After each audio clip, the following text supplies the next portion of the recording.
وسيدتنا فاطمة وسيدتنا زينب وسيدنا حسن وسيدنا حسين وعلى آله وصحبه وبارك وسلم وسيدنا حسين وعلى آله وصحبه وبارك وسلم.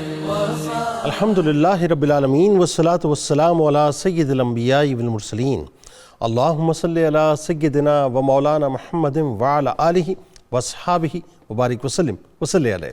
دنیا کے تمام دیکھنے والوں کو، تمام چاہنے والوں کو، تمام پیار کرنے والوں کو، اور جہاں جہاں تک اس وقت میری آواز کو سنا اور مجھے دیکھا جا رہا ہے، جنید اقبال کی جانب سے انتہائی محبت کے ساتھ السلام علیکم.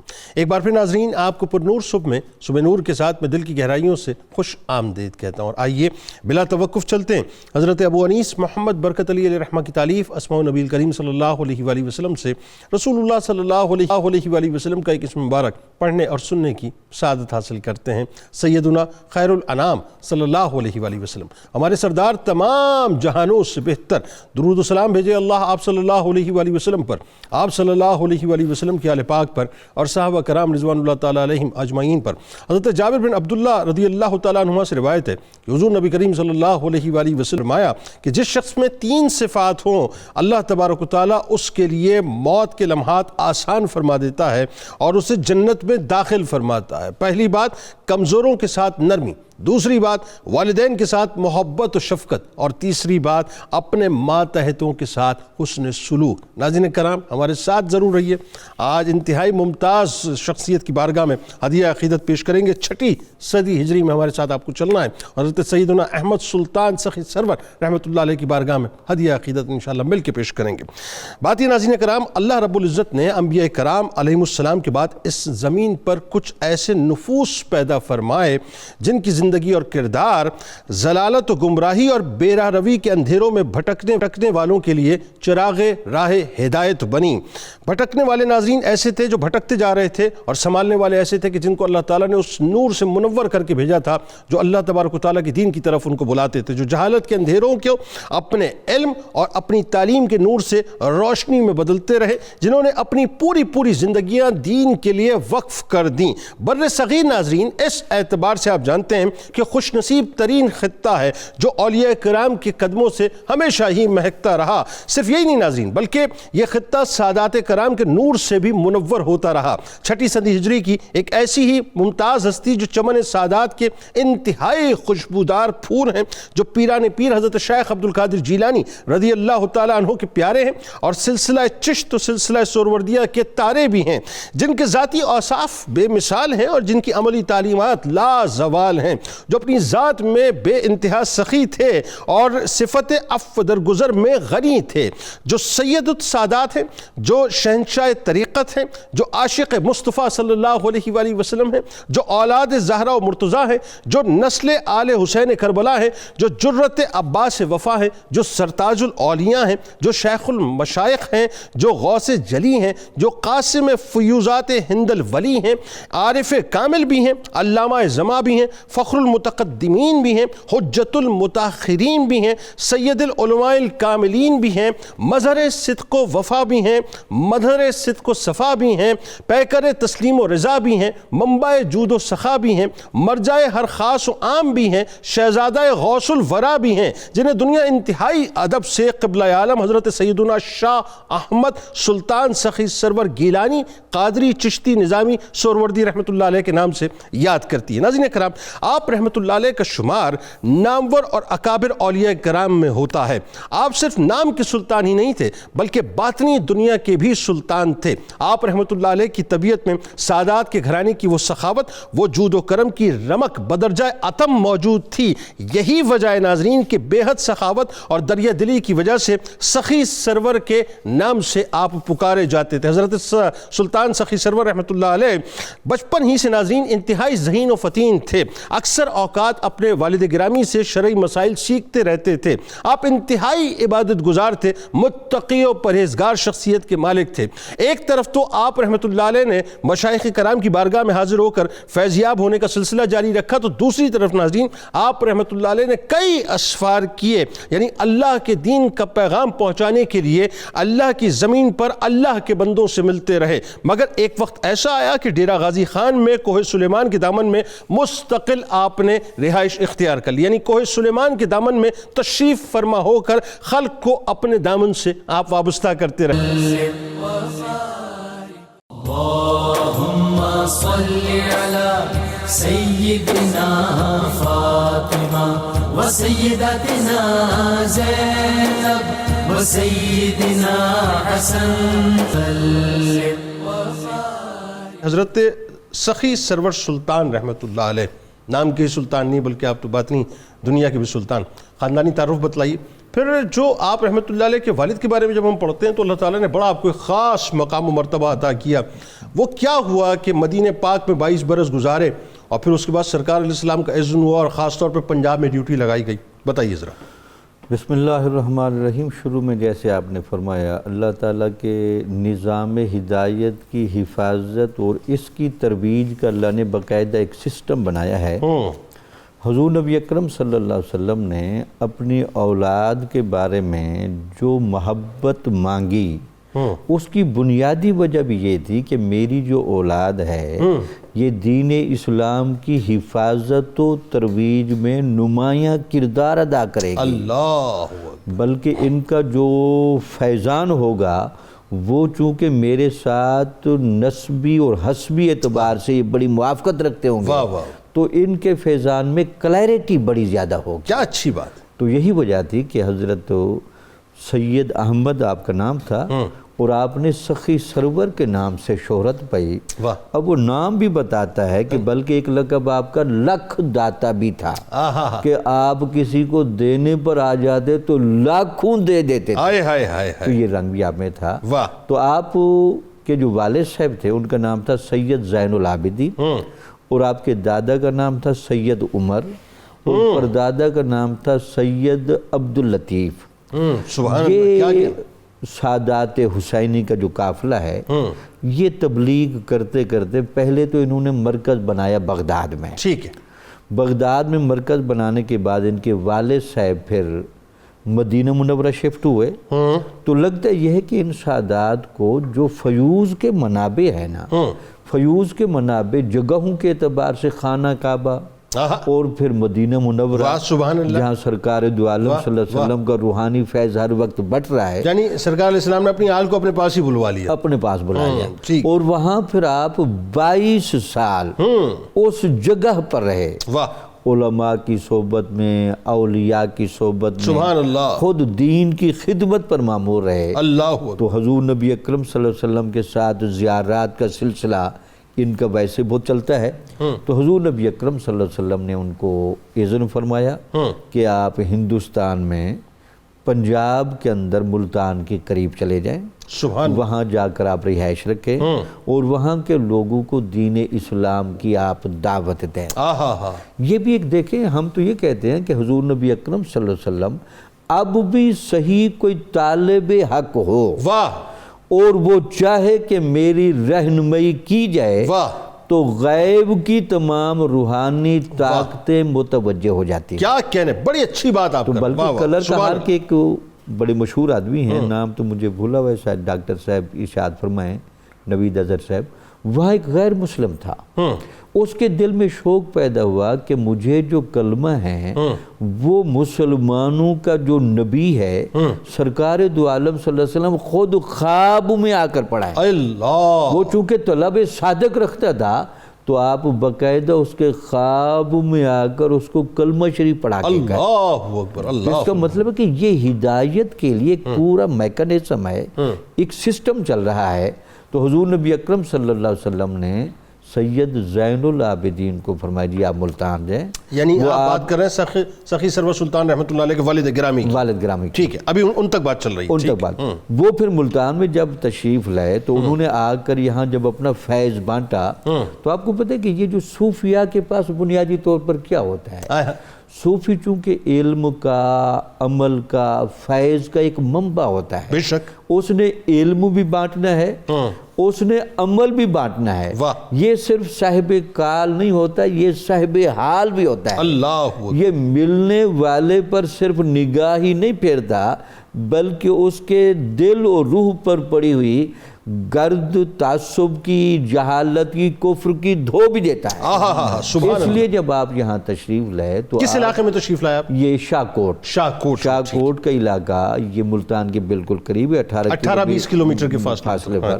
تو وہاں جب آپ تشریف لائے تو کہتے ہیں کہ جب آپ وہاں تشریف لائے تو 2 سال آپ کا اتنا زیادہ فیضان ہوا، لوگ آپ کے گرویدہ ہو گئے. تو آپ کی جو پہلی زوجہ محترمہ تھی ان کا وصال ہو گیا. ٹھیک ہے. تو لوگوں کو یہ خطرہ ہوا کہ حضرت صاحب پھر یہاں سے چلے نہ جائیں، یا حضرت صاحب کا ایک عقد ثانی ہونا چاہیے تاکہ اس کی وجہ سے بھی آپ اس علاقے میں باقاعدہ رہیں. تو کہتے ہیں اس وقت جو وہاں کا بہت حاکم کہہ لیں، بڑا ایک زمیندار، اس نے پھر اپنی بیٹی کے ساتھ آپ کا عقد کروایا اور اسی عقد کے نتیجے میں سید احمد سخی سرور پیدا ہوئے. اچھا ابھی بات ذرا اس میں ذرا ایک سمجھائیے تاکہ پھر ہم بات کو تھوڑا سا اور آگے بڑھاتے ہیں کہ یہ جو بغداد سے مدینہ شریف تک کا سفر، مدینہ شریف سے لے کے پھر ظاہر بر صغیر میں تشریف آوری خاص مقصد و مشن کے تحت، ایسا لگتا ہے کہ اللہ تبارک و تعالیٰ جو ہے وہ ان ہستیوں کو پیدا ہی ایک خاص مقصد و مقام کے لیے کرتا ہے، ایک خاص مشن کے لیے کرتا ہے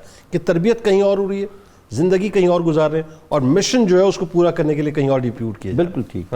یہ ایک نظام ہدایت کی اور چنیدگی اور انتخاب کی یہی وجہ تو ہیں کہ اللہ تعالیٰ نے ان لوگوں کو پہلے سے ہی پھر یہ چیزیں اور صلاحیتیں ودیت ہوتی ہیں، اور جیسے جیسے وہ ارتکاب پذیر ہو جاتے ہیں تو پھر باقاعدہ ان کی ڈپٹی لگ جاتی ہے. تو اس وجہ سے سید زین العابدین پھر پوری زندگی یہیں شاہکوٹ میں ہی رہے، بلکہ آپ کا مزار بھی وہیں ہے. اور سید احمد سخی سرور رحمۃ اللہ علیہ نے اپنی ابتدائی تعلیم بھی اپنی والد صاحب سے ہی حاصل کی اور اپنے والد صاحب کی ہی صحبت میں رہے. بلکہ آپ کے والد صاحب کے بارے میں یہ بھی ملتے ہیں کہ ان کے ہاں 3 چیزیں بڑی نمایاں تھیں. ایک تو آپ باقاعدہ زراعت کا بھی کاروبار کرتے تھے. دوسرا یہ تھا کہ آپ نے باقاعدہ بکریاں اور جانور بھی کافی رکھے ہوئے تھے، کیونکہ آپ کے والد صاحب کی بھی سخاوت بہت زیادہ مشہور تھی. بلکہ اگر میں یہاں ایک واقعہ سناؤں جس سے اس خاندان کی سخاوت کا اور آپ کی تربیت کی جھلک نظر آئے. اچھا وہ اگلے اسپیل میں ہم آتے ہیں، ذرا سا وقت ہم آگے بڑھاتے ہیں، اگلے اسپیل پہ آ کے وہ آپ سے ضرور سنتے ہیں. ذرا یہ بتائیے اب تھوڑا سا ڈاکٹر صاحب کہ حضرت سخی سرور سلطان رحمۃ اللہ علیہ، اب ظاہر ان کی پیدائش ہو گئی، ایک تو بچپن کے حالات کے بارے میں بتائیے آپ، اور جیسا کہ آپ نے بتایا کہ زراعت کے شعبے سے جو ہے آپ کے والد گرامی وابستہ تھے. دوسرا آپ کے القابات بڑے زبردست ہیں، اس کے بارے میں ذرا تھوڑا کلام کیجیے. ذاتی اوصاف کے بارے میں بتائیے، پھر کس طرح سے آپ نے تحصیل علم کیا اور اللہ نے آپ کو علمی طور پہ کیا مقام اور مرتبہ عطا کیا. جی ہاں، ہمارے ہندوستان میں جن اولیاء کرام کی شہرت سخاوت کے حوالے سے بہت نمایاں ہے، ان میں حضرت داتا گنج بخش رحمۃ اللہ علیہ، حضرت سید سخی سرور رحمۃ اللہ علیہ اور حضرت خواجہ غریب نواز رحمۃ اللہ علیہ. تو ابتدائی تعلیم تو آپ کی والد گرامی سے ہی ہوئی، اور والد بڑے صاحب حال اور باکرامت بزرگ تھے. ٹھیک. اس کے بعد آپ نے لاہور کا سفر کیا تحصیل علم کے لیے. یہ بزرگان دین کا طریقہ رہا ہے کہ وہ پھر سفر میں تحصیل علم کرتے ہیں. تو لاہور آ گئے. اس زمانے میں یہاں سید محمد اسحاق صاحب ایک عالم دین تھے. ٹھیک ہے. ان کا ذکر ملتا ہے آپ کی سیرت میں کہ ان سے آپ نے علمی اکتساب کیا. ٹھیک ہے. اور اس کے بعد پھر آپ نے دیگر سفر بھی کیے. آپ کی جو شخصیت ہے اس میں سب سے نمایاں پہلو تو سخاوت کا ہے اور یہ خدمت خلق ہے. 2 چیزیں ہیں ولایت کا مقام حاصل کرنے کے لیے، ایک حقوق اللہ ہیں اور دوسری حقوق العباد ہیں. یہ دونوں چیزیں جب آدمی میں مرتبہ کمال کو پہنچتی ہیں تو آدمی ولایت میں اعلیٰ ترین مقامات حاصل کرتا چلا جاتا ہے. اللہ. تو اس وقت تک آدمی کی مقبولیت نہیں ہوتی جب تک خلق خدا اس سے فائدہ نہیں اٹھاتی. کیا کہنا. تو یہ بزرگان دین جو تھے یہ مخلوق خدا کے لیے نفع رساں تھے. جتنا کوئی آدمی مخلوق کے لیے نفع رساں ہے اتنا ہی اللہ کے قریب ہے، اور جتنا کوئی مخلوق کے لیے ضرر رساں ہے اتنا ہی بدبخت ہے اور اللہ تعالیٰ سے دور ہے. 100% درست. تو مخلوق خدا کا برا چاہنا یہ بدبختی کی علامت ہے. بالکل ٹھیک. اور مخلوق خدا کا فائدہ کرنا اپنی جان سے، اپنے مال سے، ہر طرح سے مشورہ دے کر، خدمت کر کے، یہ قرب الہی کا ذریعہ. اور سخی ویسے بھی جو ہے بندوں سے قریب ہے، اللہ سے قریب ہے، جنت سے قریب ہے نا. تو بخیل جو ہے بندوں سے دور ہے، جنت سے دور ہے، اللہ سے دور ہے. ایسے حدیث پاک ہے. تو آپ کی شخصیت میں جو سخاوت کا پہلو ہے یہ بالکل حضور صلی اللہ علیہ وسلم کی سخاوت کا عکس ہے جو اہل بیت پاک میں تھا، وہی آپ کے ہاں نظر آتا ہے کہ کوئی بھی حاجت لے کر کوئی شخص آپ کے پاس آیا تو آپ نے اس کو انکار نہیں کیا. کیا کہنا. فارسی کا شعر ہے حضور صلی اللہ علیہ وسلم کی سخاوت کے بارے میں، نہ رفت لا بزبان مبارکش ہرگز سوائے اشہد اللہ الہ الا اللہ. میرے محبوب کی شان تو یہ ہے کہ سوائے تشہد کے اللہ کے ان کی زبان پر کبھی لا کا لفظ ہی نہیں آیا. لا آیا نہیں. اور اسی بات کو محمد اعظم چشتی نے کتنی سادہ سی شعری زبان میں بیان کیا کہ ملتا نہیں کیا کیا دو جہاں کو تیرے در سے، ایک لفظ نہیں ہے کہ تیرے لب پہ نہیں ہے. لب پہ نہیں. تو آپ کے جو القاب ہیں ان میں سب سے بڑا لقب سخی کا ہے. آپ سخاوت کے دریا بہاتے تھے. اللہ. اور دوسرا آپ کا لقب ہے لالاں والا. لالاں والا وہ کیا؟ تو آپ کے نانا چونکہ جاگیردار تھے اور زمیندار تھے، تو اس علاقے کے کسی زمیندار نے آپ کو ہیرے موتی لال نذرانے کے طور پر دیے. اچھا. تو اس حوالے سے آپ کا لقب پڑ گیا لالاں والا. اچھا. اور روہی میں عبادت کرتے تھے. ٹھیک ہے. بہت زیادہ عبادت گزار تھے. ٹھیک ہے. تو اس وجہ سے آپ کا لقب پڑ گیا رویاں والا. اچھا. اور ایک آپ کا لقب پڑ گیا لکھ داتا. اچھا. لکھ داتا کیا؟ ایک آدمی دہلی سے آیا آپ کی بارگاہ میں اور آ کے بیٹھ گیا. آپ نے محسوس کیا کہ اس کی کوئی حاجت ہے. ٹھیک ہے. پوچھا کہ تم کس غرض سے آئے ہو اتنا سفر کر کے؟ کہنے لگا کہ مجھے 1 لاکھ روپے کی ضرورت ہے. اچھا. میں کسی مشکل میں گرفتار. اس زمانے میں؟ اس زمانے میں 1 لاکھ روپیہ کتنی بات ہے. تو آپ نے فرمایا کہ تم بیٹھو. اسے بٹھایا اور خود عبادت میں مصروف ہو گئے. ٹھیک ہے. تو کچھ دیر کے بعد آپ کا ایک مرید آیا اور اس نے اس سے اس کی غرض پوچھی اور اپنی جیب سے اس کو 1 لاکھ روپیہ نکال کے دے دیا. تو یہ آپ کے فیوزات کی داستان ہے. واہ. اور ذاتی اوصاف کے بارے میں بتائیے. ذاتی اوصاف میں خدمت دین اور عبادت و ریاضت یہ سب سے زیادہ نمایاں ہے. ٹھیک ہے. آپ کی جو اولین بیعت ہے وہ سلسلہ چشتیہ کے بزرگ حضرت قطب الدین مودود حق چشتی رحمۃ اللہ علیہ سے ہے. ٹھیک ہے. یہ اولین دور ہے جب سلاسل طریقت کا بھی آغاز ہو رہا ہے. چشت میں جو افغانستان کا علاقہ ہرات ہے اس میں گاؤں ہے چشت. اس میں حضرت مودود چشتی رحمۃ اللہ علیہ موجود ہیں. اور بغداد میں چلے جائیں تو حضرت غوث پاک ہیں، حضرت شیخ سرورد ہیں.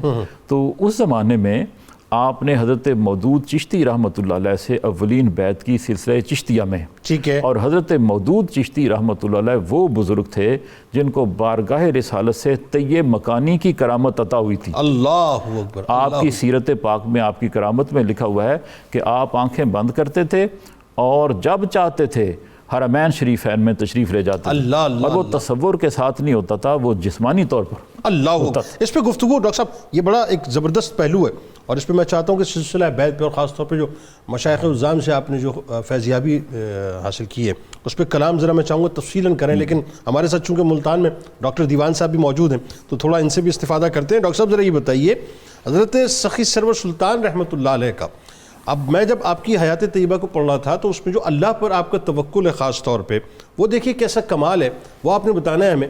پھر والدہ کے حکم کے اوپر جو آپ نے بنجر زمین، یعنی بظاہر دیکھیں ایک انسان اپنی ایک نگاہ سے دیکھ رہا ہوتا ہے کہ صاحب یہ زمین تو کاشت کے قابل ہی نہیں ہے، لیکن چونکہ ماں کا حکم ہے تو وہ کاشت شروع کر دی. پھر اللہ نے آپ کو کیسا فیضیاب کیا یہ بتائیے آپ. اور خاص طور پہ وہ جو واقعہ ہوا کہ جو غلے کی حفاظت کرنے کا اور پھر اللہ نے آپ کو جو محفوظ رکھا وہ کیا تھا ڈاکٹر صاحب ذرا بتائیے. بسم اللہ الرحمن الرحیم. احمدہ و اصلی علی رسولہ الکریم. قبلہ جنید بھائی، لالاں والا، پیر خانو، لکھ داتا، سخی داتا، سخی سرور، یعنی سید سلطان احمد کاظمی